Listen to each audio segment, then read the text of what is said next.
मित्रांनो, हा माझा 99वा व्हिडिओ. चला तर सुरू करूया आणि पाहूया काय ते.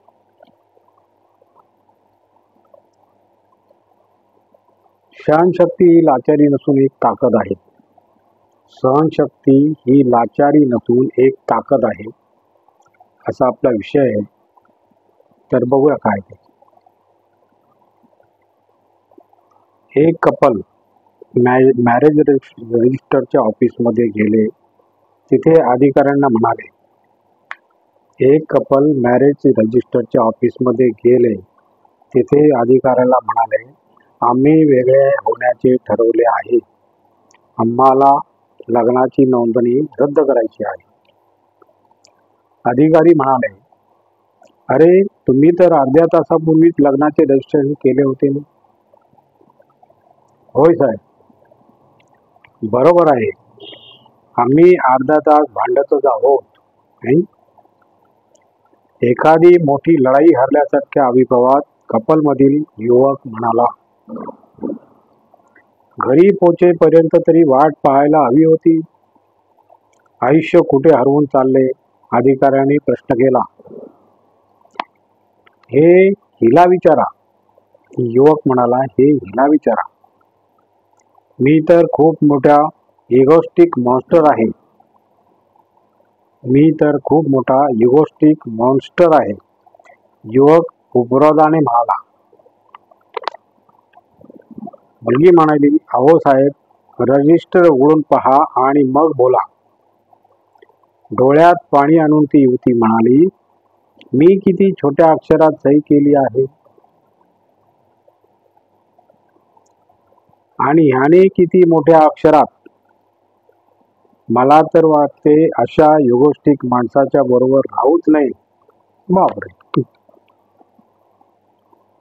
ती माणूस नाही मॉन्स्टर म्हणाली. युवक म्हणाला, ती माणूस नाही मॉन्स्टर म्हणाली. तुझी जशी भाषा बाहेर होती त्याच भाषेत बोल, तो युवक म्हणाला. छोट्या गोष्टीवरून भांडणाऱ्या कपलचे हे उदाहरण होते किंवा उदाहरण आहे. पण मला वाटते आपण सारे छोट्या छोट्या गोष्टीवरून आणि म्हणूनच मला वाटते आपण सारे छोट्या छोट्या गोष्टीवरून भांडत असतो. मूळ गोष्ट ही आहे की प्रत्येक पिढीगणिक सहनशक्ती दिवसेंदिवस कमी होत आहे. बरोबर आहे. आधीच्या पिढीने पुढच्या पिढीला या बाबतीत काही संस्कार केलेले नाहीत. बापरे. मीडिया, राजकारण, धर्म, समाज सगळे आपापल्या परीने आगीत तेल ओतत आहेत.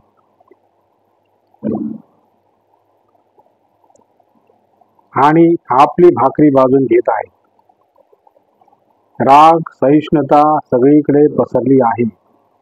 राग आणि असहिष्णुता सगळीकडे पसरलेली आहे. कोण कोणाला शिकवणार आणि कोण सहन करणार? एकमेकांसोबत राहण्याचा प्रश्न उभा राहिला नाही. एकमेकांसोबत राहण्याचा प्रश्न उभा राहिला नाही तरच नवल. बापरे. नाहीशी होणारी एकत्र कुटुंबे याचेच एक मोठे उदाहरण आहे. बऱ्याच लोकांना सहन करणे आणि सहनशक्ती असणे यातील फरकच कळत नाही. सहन करणे हे लाचारी असल्यासारखे वाटते. सहन करणे हे लाचारी असल्यासारखे वाटते आणि तुमच्याकडे दुसरा काही पर्याय नाही म्हणून तुम्ही सहन करता. इथे तुमच्या निवडीचा विषय नाही.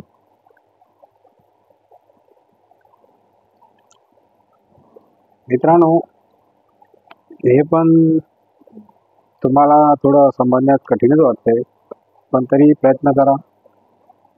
चांगलं आहे.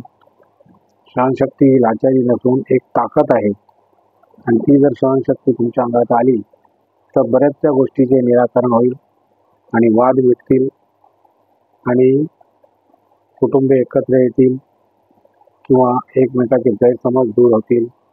आणि एकमेकांसोबत गुण्यागोविंदाने आनंदात राहता येईल असा विषय होता, तो मी तुमच्यासमोर मांडलेला आहे. तरी माझा व्हिडिओ संपलेला आहे. तुम्हाला जर आवडला असेल तर लाईक करा, शेअर करा, सबस्क्राईब करा आणि कॉमेंट करा. नमस्कार. जय हिंद.